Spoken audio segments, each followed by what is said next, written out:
శ్రీ గురుభ్యో నమః. శ్రీ పరమాత్మనే నమః. శ్రీమాత్రే నమః. పవిత్రాత్మ స్వరూపులైన ప్రియాత్మ బంధువులారా, ప్రేక్షక భక్త మహాశ్రేయులందరికీ భగవంతుని యొక్క శుభాశీస్సులు. విష్ణు సహస్రనామ స్తోత్రం పవిత్రమైనటువంటి స్తోత్రం అది.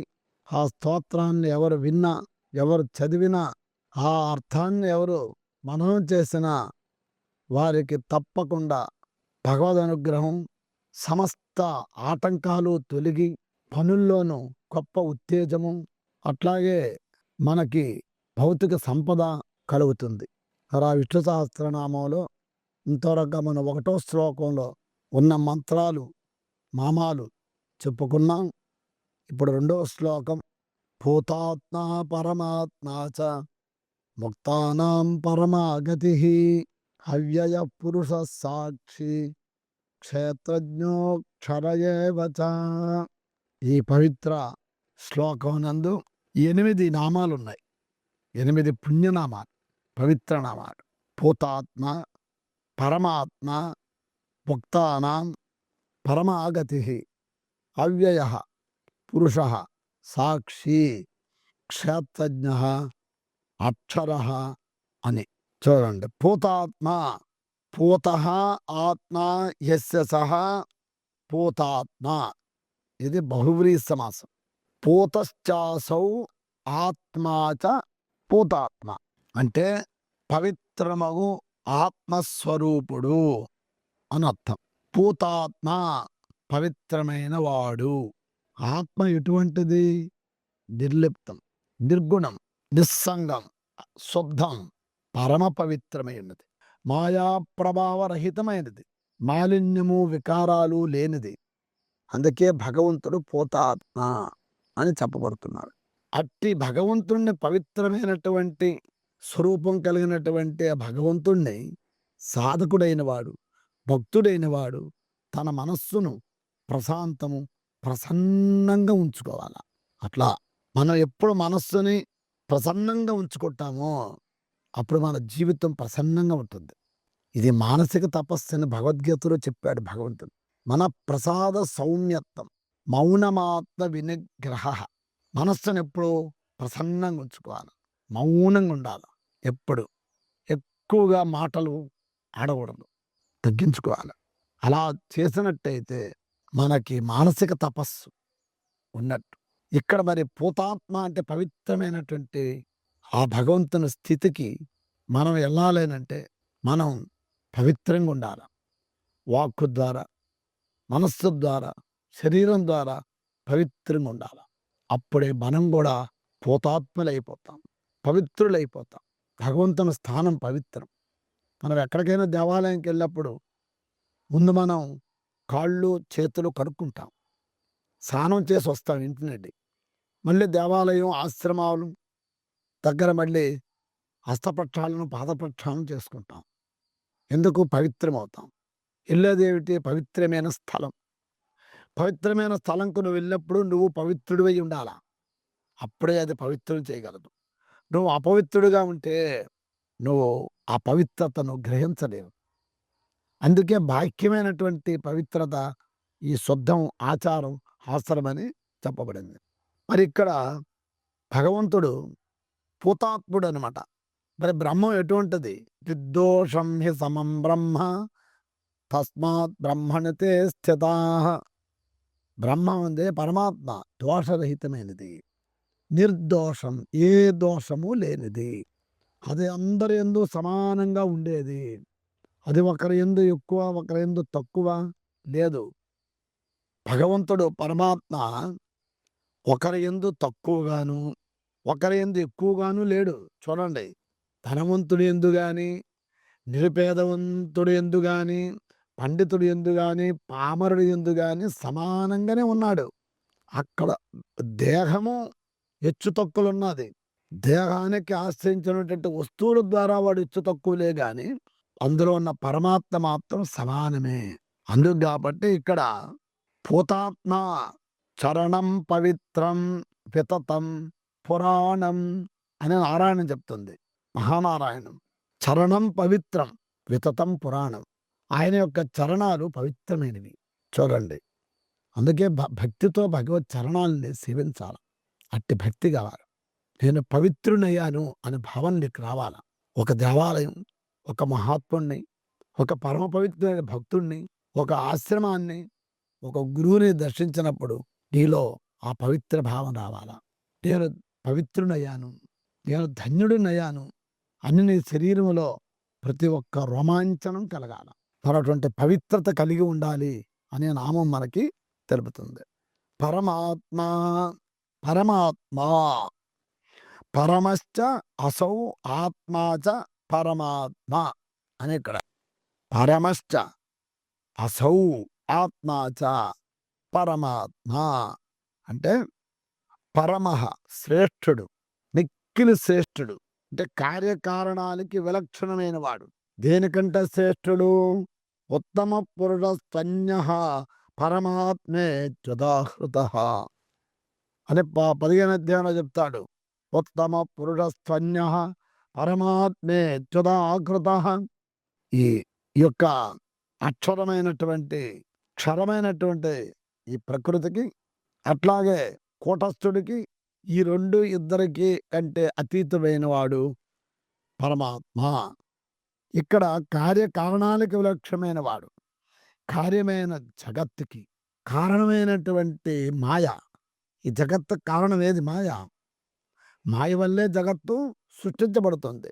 మరి అటువంటి కార్యకారణాలకి విలక్షణమైన వాడు నిత్య శుద్ధ బుద్ధ ముక్త స్వరూపుడు. స్థూల సూక్ష్మ లింగాలకు అతీతుడు అనమాట.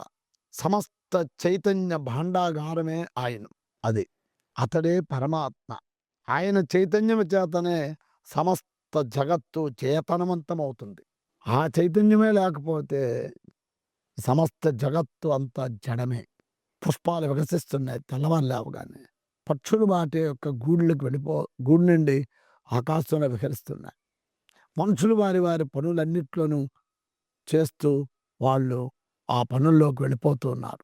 అట్లాగే ఈ యొక్క జగత్తులో ప్రతి ఒక్కటి సూర్యోదయం అవగానే, సూర్యాస్తమయం అవగానే ఇవన్నీ జరుగుతున్నాయనంటే అదే చైతన్యం. ఆ చైతన్యమే పరమాత్మ. అట్టి చైతన్య స్వరూపుడే. కానీ మాయ యొక్క ఆవరణం చేత విషయాభిలాష చేతను విషయాల్లో మనం నిమగ్నులైపోయినాం. ప్రాపంచిక విషయాల్లోనే నిమగ్నం అయిపోయి ఉన్నాం కాబట్టి వాటి చేతను, ఈ మాయ చేతను అనేక రకాలైనటువంటి వాంఛలు, కోరికలు అనేటువంటి సహస్ర పాశాలు చేతను, అంటే వందల కొలది కోరికల్లో మనం కూరుకుపోయినాం. కోరిక మీద కోరికలను ఆ కోరికలు తీర్చుకునేసరికి శరీరం అంతా వెళ్ళిపోతున్నది. ఇక పరమాత్మను ఎట్లా తెలుసుకోగలం? అందుకే కాబట్టి ఆ కోరికల చేత మనిషి మాలిన్యాన్ని చెందిపోయినాడు. అందుకే అఖండమే, అనంతమై, అద్భుతమైనటువంటి ఆ పరమాత్మని తెలుసుకోలేక పోతున్నాం. మరి ఆ పరమాత్మే నీవు విచారణతోని, భక్తి జ్ఞాన యోగ సాధనలతోని ఈ మాయా మనకు ఆవరించినటువంటి మాయా ఆవరణాదును తొలగించుకొని జీవుడు పరమాత్మయే అయిపోతాడు. మనం ఈ మాయ ఆవరణాదులు తొలగించుకుంటే, విచారణ చేస్తే, భక్తి జ్ఞాన యోగ సాధనలు సలిపితే జీవుడు అన్నవాడే పరమాత్మే. అప్పుడు తెలుస్తుంది. మరి అటువంటి పరమాత్మాయ నమః. ఓం పరమాత్మనే నమః. పరమాత్మాయ నమః కాదు, పరమాత్మనే నమః. ఓం పరమాత్మనే నమః.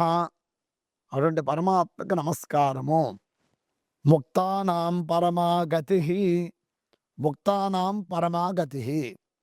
ముక్తానాం చూడండి, క్లేశ కర్మ విపాకాశయైరపరామృష్ట పురుష విశేష ఈశ్వర అని పతంజలి మహర్షి చెప్పాడు. ముక్త పురుషానాం శ్రేష్ఠ అధిక అన్నాడు మళ్ళీ ఇంకో దగ్గర. గురుణామపి గురుహు. ఆ, గురుణామపి గురుహు అని చెప్పుకొచ్చాడు. ముక్త పురుషులందరికీ గతి అయినవాడు, ముక్త పురుషులందరికంటే శ్రేష్టమైన వాడు, ముక్తులైన మహనీయులకు పరమాశ్రయమైన వాడు ఆయనే. అట్లా ముక్తులైనటువంటి మహనీయులందరికీ ఎవరు పరమాశ్రయుడు? ఆయనే, భగవంతుడే ఆశ్రయుడే అనమాట. అందుకే 15 అధ్యాయంలో నిర్మాణ మోహ జిత సంగదోష అధ్యాత్మనిత్య వినివృత్త కామా. నిర్మాణ మోహ జత సంగదోషా అధ్యాత్మనిత్య వినివృత్త కామా ద్వంద్వైర్విముక్త సుఖ దుఃఖ సంజ్ఞై గచ్చంత్యమూఢా పదమవ్యయం తతో అని భగవద్గీత చెప్తుంది. ఏమిటి అర్థం అని అంటే, అహంకారమును మోహమును విడిచిపెట్టిన వారు, సంఘదోషాలు వదిలిన వారు, నిరంతరము పరమాత్మ యొక్క దివ్య భావన కలిగి ఉన్నవారు, ఆ కోరికలు లేనివారు, సుఖదుఖములు మానవమానాలు మొదలైన ద్వంద్వాలు లేనివారు, ఇట్టివారే ముక్తులు. ముక్తులు అంటే ఎటువంటి వారని ఇక్కడ చెప్తున్నాడు. ఈ లక్షణాలు కలిగిన వారే ముక్తులు. అంతేగాని నేను పెద్దగా చదువుకున్నాను, నేను పండితుడును, లేకపోతే నేను ఒక గురువును, నేను పెద్ద పెద్ద మందిరాలు కట్టాను, పెద్ద పెద్ద మఠాలు అని అని ఇక్కడ చెప్పలేదు. ఇటువంటి లక్షణాలు ఎవడైతే ఉన్నాయో వాడే ముక్తుడు. అట్లా ఇట్టివారే ముక్తులు. గచ్చంతి అమూఢాహ, వీరే అమూఢులు. అంటే ఏమంటే మూఢులు కానివారు, జ్ఞానులనర్థం. ఇట్టివారే పరమగతిని పొందుదురు అనే శ్లోకానికి భావం. కావున మానవుల పైన భగవంతుడు ఎంత గొప్ప విశాల హృదయంతో అర్జున్ నిమిత్తంగా ఆ భగవద్గీతను బోధను చేశాడు, ఆ జ్ఞానోపదేశం చేశాడు. చూడండి, అటువంటి భగవద్గీతను ఆశ్రయించాలి. అట్లాగే ధర్మరాజును ఉద్దేశించి లోకోత్తరమైనటువంటి పవిత్ర స్తోత్రాన్ని బోధించాడు ఆయన భీష్మ పితామహుడు. అందుకు కాబట్టి ఈ యొక్క ముక్తానాం పరమాగతి అనేది, అంటే ఎవరు మరణకాలము నన్ను స్మరిస్తారో అంతకాలే తమామేవ స్మరన్ముక్త కళేబరం. అంతకాలము నుండి నన్ను ఎవడైతే స్మరిస్తూ దేహాన్ని విడిచిపడతాడో వాడు పరమపదమును చెందుతాడు అని చెప్పాడు. అట్లా యద్గత్వా నరివర్తంతే తద్ధామ పరమం మమ. మరి ఏ స్థితిని పొందితే మరి తిరిగి రాము, ఎక్కడికి వెళితే మరి తిరిగి రాము, అదే నా ధామము అని భగవంతుడు చెప్పాడు. మరి అటువంటి ముక్త పురుషులందరికీ పరమగతి ఆయనే. అటువంటి భగవంతుడికి నమస్కారము అని ఈ యొక్క మంత్రం చెప్తుంది. అవ్యయః అవ్యయః నా వ్యతి ఇది అవ్యయః.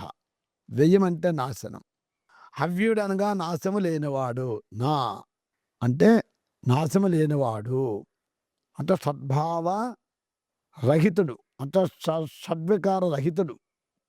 షడ్వికారాలంటే ఒకప్పుడు ఉండుట, పుట్టుట, పెరుగుట, మార్పు చెందుట, క్షీణించుట, నశించుట, ఈ 6 గుణాలు లేనివాడే భగవంతుడు. ఆయనే అవ్యయ, వ్యయం కానివాడు. వ్యయం అంటే నాశనం, అవ్యయం అంటే నాశనం లేనివాడు. శరీరము, కనబడుతున్న శరీరము, ఈ వస్తువులన్నీ కూడా వ్యయం, నశిస్తాయి. తన అంతటా ఉన్నటువంటి ఆత్మ అది నశించినటువంటిది. శరీరం నశించినను శరీరే నశింపదు. శరీరం అంటే జీవుడు. అందువల్ల ఆయన ఏమైనాడు? అవ్యయుడైన భగవంతుడికి పేరు వచ్చింది. చూడండి, శరీరం నశించినప్పటికీ దేహి నశించడు, అందుకు ఆయనకి అవ్యయుడని పేరు వచ్చింది. అటువంటి అవ్యయాయ నమః, అట్టి పరమాత్మకి నమస్కారము అని అర్థం.